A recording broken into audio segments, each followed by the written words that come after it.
Hello, this is May. So, ito na siya guys, ang ating mushroom. Yes, mushroom in chicken skin.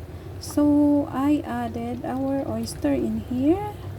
Then, the sea cucumber. Look, sea cucumber is already here. So, nailagay ko na yung sea cucumber natin. So, ang last part is maglagay na tayo ng oyster sauce. So, ito ang ating oyster sauce. Ang ganitong luto ng mushroom guys is for special occasion. Ito siya lagi ang hinahanda.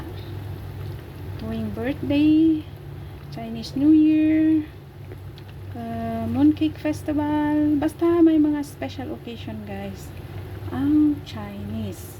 So, special food nila ito.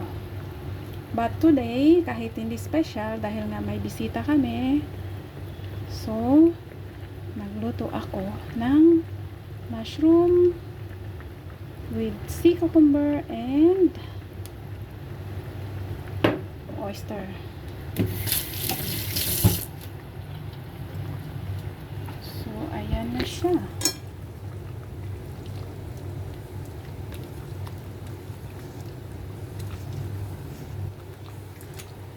Huwag kayong maglagay ng siyaw or ng soy sauce kasi aasim yung mushroom niyo guys.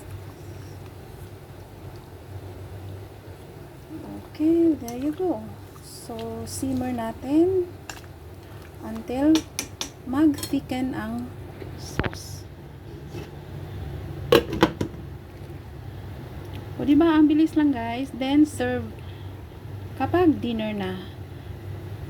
So, kahit low fire siya guys, hindi yan siya mauubos yung sabaw niya. Basta low fire until mga, let's say, another half hour. Okay, that's all for the mushroom menu.